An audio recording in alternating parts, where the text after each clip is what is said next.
And I am here to introduce our third session, and I'm thrilled that our moderator, Frida Ikoto, the Lorna Goodison Collegiate Professor of Afro-American and African Studies, Comparative Literature, and Francophone Studies here at the University of Michigan, will be guiding our speakers in the conversation in session 3. Thank you so much. Thank you.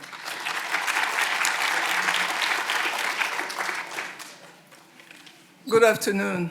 Thank you for being here.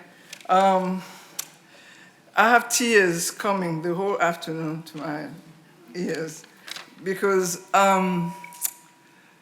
this session is impact on the university. I met Professor James Jackson when I just got tenure. He was the director of CAS, Center for Afro-American African Studies. Today we are a Department of Afro-American African Studies. And James did a lot. And I think on behalf of my colleagues, it is a vibrant, vibrant department, full of great minds. And this is thanks to James. So I really want to take this minute to thank him for what he has done for that department. And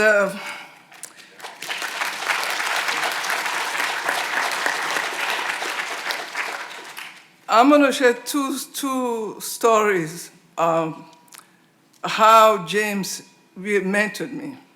I remember I used to go to his office and he would say, okay, if you have time, I'm going to this meeting, you're coming with me.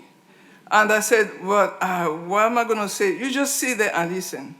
So he took me to a number of meetings around campus. I ended up at the dean's office one time. I was just sitting there listening to him talking to the dean. And I learned a lot from that experience. And I think that really impacted me as a scholar and as a leader today. And another story, I think somebody has shared that story already. I got a prestigious invitation to speak at London School of Economics. And I was like, wow. So I'm flying way up to London to speak there. I was really nervous. I got into the room and I was putting my papers together. I put my eyes up. James was sitting in the audience. And I was like, I got a bit confused. He's like, go on, proceed. Then I read my paper, and he came and talked to me a little bit, and he disappeared. He never told me that he was beyond the invitation. And this is what James did to many of us. He will just act on your behalf and let you be and do what you have to do. So I'm extremely grateful for everything he taught me. Every time I'm sitting somewhere, I'm thinking of conversation I heard him having with other colleagues around campus.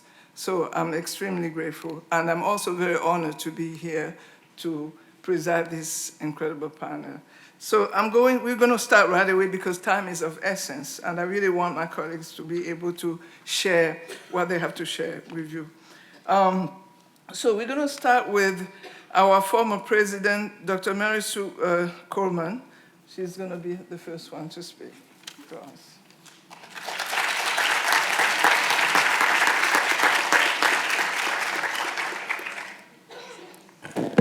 Well, it's really wonderful to be back here on campus, and Tony, to see you again and your daughters, to be able to celebrate the life of James Jackson. In so many ways, he shaped the University of Michigan, the ISR, and beyond. So I'm going to start with some personal reflections, and then I want to say a little bit about his pioneering research, a little bit about his national leadership, and then finally as a university citizen. So we heard earlier about James's impact on athletics, and that is when I first became aware of him. I was then president of the University of Iowa and a member of the President's Council of the NCAA. I was one of those awful recalcitrant presidents. Sadly, it was an era when many underrepresented student athletes were being exploited.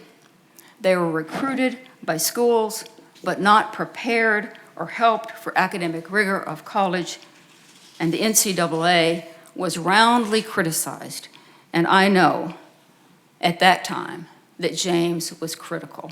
and coming into the NCAA to help the association and set guidelines, understand what the being raised in a situation where you maybe didn't have the kind of academic preparation, but you were extremely talented athletically, and do it in a way that gave evidence about the outcomes. He did that, and you spoke so convincingly about the kind of work that was done, but what I remember James developing through rigorous analysis is this test score versus grade sliding scale use that institutions could finally accept, that presidents could accept, to help students who, based on test scores alone, would not be eligible to come and play sports at our institutions.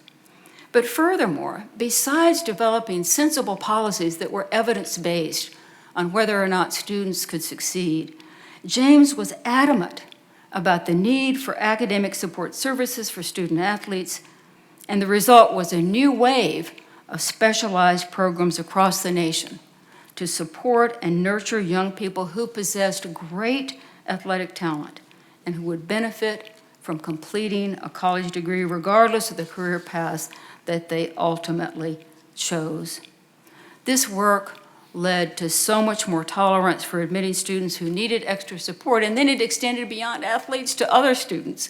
I mean, it was really an important inflection point for universities. So today, we simply do not hear about athletes in college who cannot read, and we were hearing about that back in the late 80s and 90s. James' voice was critical in those very contentious debates. He also spoke at my inauguration in 2003, which was a wonderful honor for me. As he did in many other settings, he spoke then about the value of diversity and understanding the experiences of others. You may recall that that event took place in the spring of 2003 when we were in the midst of the affirmative action battles. For me, he was always a wise counsel about a whole range of issues, from affirmative action to basketball scandals. James was also a pioneering researcher. He had many titles and appointments. His most profound professional legacy, though, is the Program for Research on Black Americans, the PRBA that you've heard about at ISR. He pushed the boundaries of acceptable research. He said, we will research Black Americans in the context of Black Americans rather than compare African Americans to whites. This was a radical concept that generated great resistance among social scientists. James believed that white people were not the standard for comparison when working to understand Black America, and his approach changed how we as academics construct research about race. James said, we will do high-quality research. His commitment to quality in science was unwavering. This approach, unique, rigorous, grounded in science, is what any university president wants to see as a faculty member, in a faculty member. It's the lifeblood of great research institutions. His work was inspiring and impactful. And then James, the accomplished leader. When Michigan faculty serve in leadership positions with national academic and advisory organizations, as they often do, it's a powerful statement about the caliber of scholarship on this campus. James exemplified that. He served on committees with the national academies, and you've heard about the National Science Foundation, and on the NIH. He also served on the NIH Director's Advisory Committee. A few years later, I followed him on that committee and heard many accolades about his positive impact on policy recommendations brought to the highest levels of the NIH. He served on the National Science Board, advised Congress on science and engineering policy matters. People turned to him. His voice at the national level reflected the scholarship he was guiding here at Michigan. James, the university citizen. James was an extraordinary university citizen. He gave back in so many ways. He served on the search committees that led to critical appointments: President Lee Bollinger, Athletic Director Bill Martin, Provost Teresa Sullivan, and many others. He mentored countless students, as you've heard, at all stages of their studies. The number of young people who worked with James at the PRBA and have gone on to successful careers of their own, places like UCLA, Johns Hopkins, and Columbia, is a powerful testament to his influence and guidance. He increased the number of scientists of color at ISR, making it a much more interesting and vital organization. He was an inspiring role model. From Inkster, he was an inspiring role model. Our first-generation college student from Inkster, Michigan, changing the world's understanding of African Americans.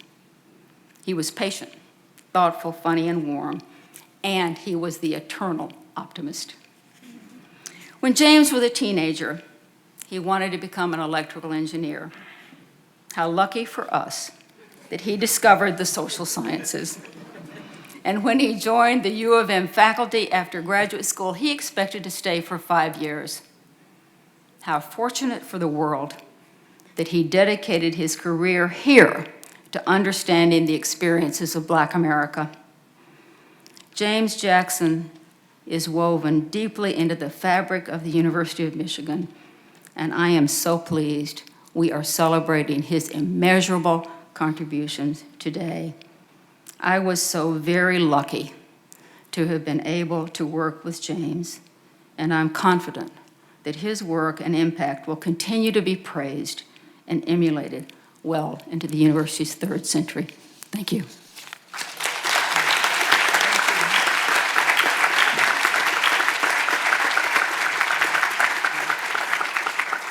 Fantastic. Thank you so much. Now we're going to have Dr. Phil Hallam.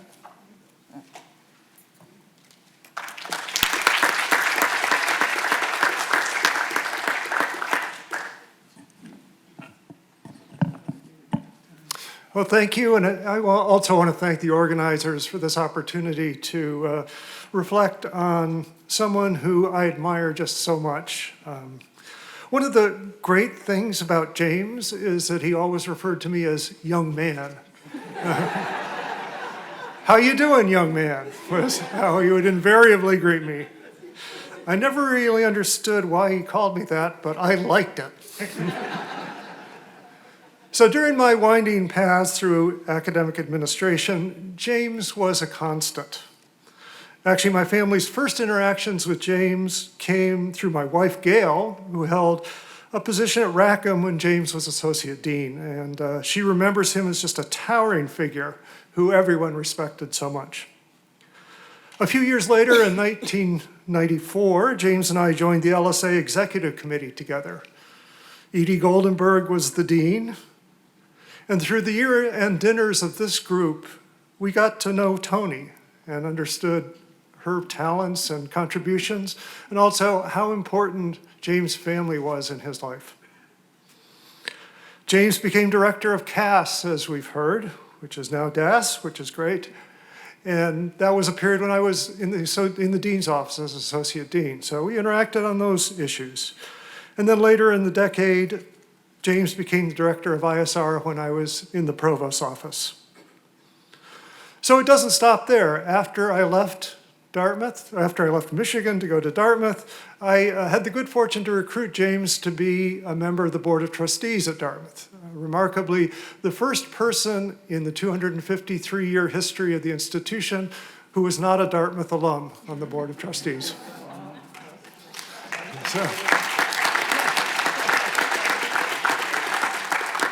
But I recite this history because what's remarkable is the breadth of impact that James had on this institution. There's just almost no corner of the University of Michigan that he didn't touch and leave an imprint.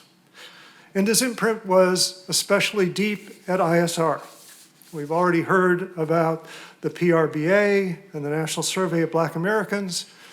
He was later the director of the Research Center for Group Dynamics. And then, of course, in 2005, he was named director of ISR, a post that he held for a decade. And much happened on his watch. Nancy Burns was the first woman to lead an ISR center. ISR celebrated its 60th anniversary. They launched the Sustainability Cultural Indicators Project with the Graham Institute, and the grand opening of Wing 4 are just some of the highlights of that decade. What really struck me about James, though, was he was a person of deeply held beliefs. And if you think about the beliefs, you can see how they led to the way that he tried to shape this institution. And I just want to mention 3 of the beliefs that I think I recognized in the work that James did.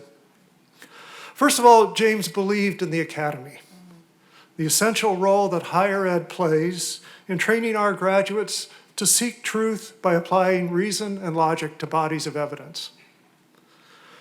That Michigan graduates should seek truth by applying reason and logic to bodies of evidence may sound like a no-brainer, especially to this audience. But if you look at what's going on in our nation outside our campuses, you can see that these values have never needed champions more than they do today. And James was one of those champions. He also believed in the power of the research university to harness experts from all disciplines and direct them towards the study of deep and meaningful and complex questions. And I think that's why he was so proud of the work of ISR, because that's actually the bread and butter of what ISR does. Second, James understood that loud is not the same thing as wise. He and I sat together in many meetings of the APG, the Academic Program Group, which is the provost, the vice provost, the deans, the directors of ISR and LSI. And this may surprise you, but I have to admit there were a few individuals around the table who just liked to hear themselves talk. James was not one of them. He would listen patiently until just the right moment, and then come forward with a wise and essential point that would not only bring clarity, but often shift the whole conversation. And not just at APG. James was much loved by his fellow trustees at Dartmouth for that same kind of contribution. And when Dartmouth trustees, especially from the business world, struggled with the weird ways of the academy, James was their go-to person who would patiently explain, and not in a condescending way, why this weirdness was so important to the success of a university. And finally, James believed that he would make his greatest contributions by lifting up those around him. From our first day on the LSA Executive Committee together in 1994 to his final meeting as Dartmouth trustee just a few years ago, I never stopped learning from James. I recently spoke to someone who was one of James' fellow deans during those years when James was ISR director, and she said this: "The 2 things I remember most about James are, 1, he never stopped mentoring. He was completely committed to providing a hand up to those who were coming up behind him, and I myself benefited enormously from his mentorship. And 2, I always sat next to James during those APG meetings. What he said out loud to the group was incredibly insightful. What he said quietly to you as a seatmate was pure gold."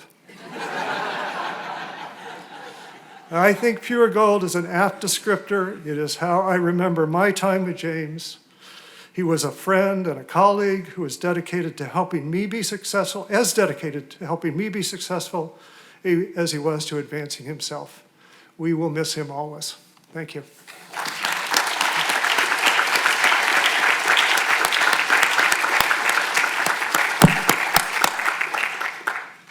Thank you so much. Now we're going to have Dr. Robert Sayers.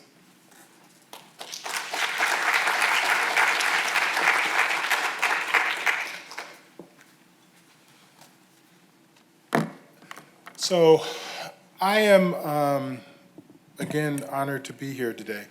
I first, as I had mentioned, first met James when I was 22 years old, starting out as a graduate student. And James was probably the most important career figure up until my late 50s.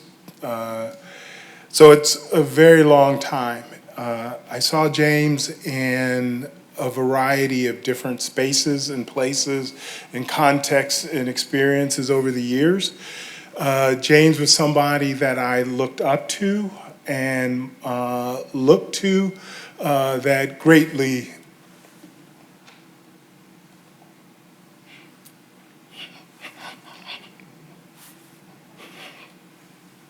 I did not expect this. That's okay. I greatly admired and tried to live up to in many different ways. So I was struggling, thinking of writing down what I was going to say today. And there were so many things that I could say. But I thought, given the context of the panel, that the thing that made the most sense, and it just sort of came to me in the minute, thank you so much, Frida, in the minute, was to just try to articulate the things that I learned from James in the context of trying to make a difference, not only in the university, but in James's case, in the much broader world. And from looking at James and watching James, here are some of the things that I learned. Perhaps the most important, or one of the most important things, is that when you are in rooms, particularly rooms where you're not usually there, or you're not there, that you always go in that room representing others who did not have the opportunity, and make sure that you, to the very best of your ability, represent their perspectives. So one of the things that James always understood, that has been said in a number of different ways, but the way I like to think about it is, while James was deeply concerned about inequality, James always understood that the problem is not the people. He always understood, going back to his days growing up as an African-American boy in the 50s and 60s in Inkster, Michigan, that the people aren't the problem. That the people, first and foremost, are human and should not be defined by the problem. And therefore, our job is to fix everything else around them so that their humanity could always shine through. The second thing that I learned from James that was always extremely important is to think big, dare to be great. The thing about James was nothing was too big. Nothing. Nothing. He understood that you do not limit the possibilities of what can be done at the beginning of any process. So I look back and I think, so you're an assistant professor at the University of Michigan and you want to do the very first national study of representative study of Black Americans. Where does that come from? But not only did he do it, he perfected it, he mastered it, and he made everyone else see the possibilities. And in that, I learned that greatness requires hubris. You cannot get to greatness without hubris. A third thing that I learned, which was related, and if you ever dealt with James in a position where you're an administrator or James is working to negotiate to improve something, is James never, ever took no for an answer. He would always work to find a way to get to yes. And in that effort, he also was smart enough to know that data is king. He was the master of the win-win situation. So not only will this be helpful and important to the constituency that he's working with, but that it also improved the larger constituency that you were responsible for. And that was just amazing to watch him work. I feel greatly privileged to have had that opportunity. A fourth thing that I learned, that I think all of you have learned, is the importance of building a team. James not only built a team, James built an army. And that army was the epitome of what I came to understand was James' philosophy, which I like to think of in terms of WTF. Now, some of you may think of it in one way, but I think of it in terms of win the future. James was always trying to win the future. Now, sometimes there are arguments and things where WTF might mean something completely different, but it was always in the context of the long term. And so in building this amazing team that I look out and see many of you, it was always in service of ultimately winning the future. As Phil, I think, mentioned, he was incredibly optimistic in the face of incredibly pessimistic data. But it's that when the future was incredibly important. Then there was work hard, but play hard.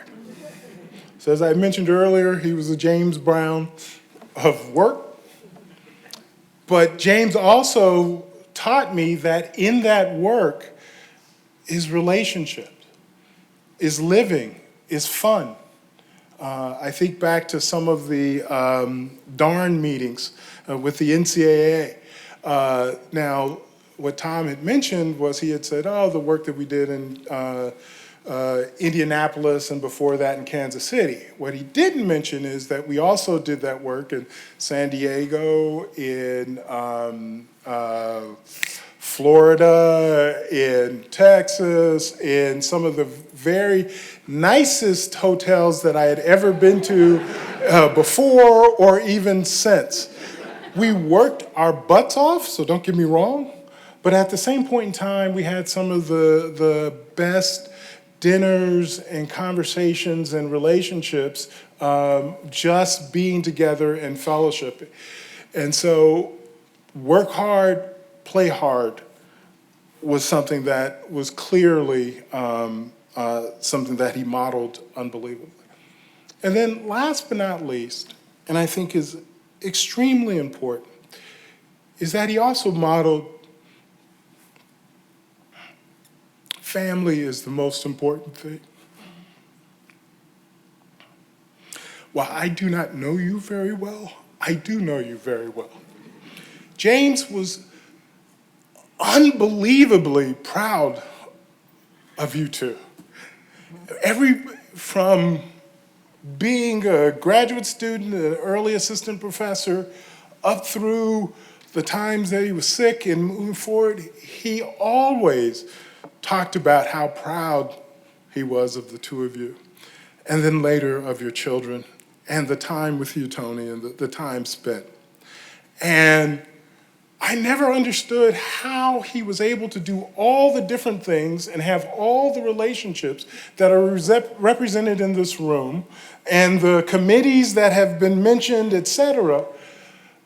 But every single time I met with him, there was some discussion about family and how excited he was in terms of whether y'all were going off to Paris or in Florida or going to a event at Green Hills, being on the parent advisory committee. I just never understood. But it was the most important thing in his life. And I am sure you know that from your experiences with him, but I want you to know that For anyone who knew James, who experienced James, that was also the thing for which he was most proud and most important, and is I think the most important lesson that we all can take from this. So with that, I am going to sit down, mainly because I don't really want to cry some more up here, but just to say thank you all for coming and sharing in these wonderful meetings and memories together. Thank you. Thank you so much.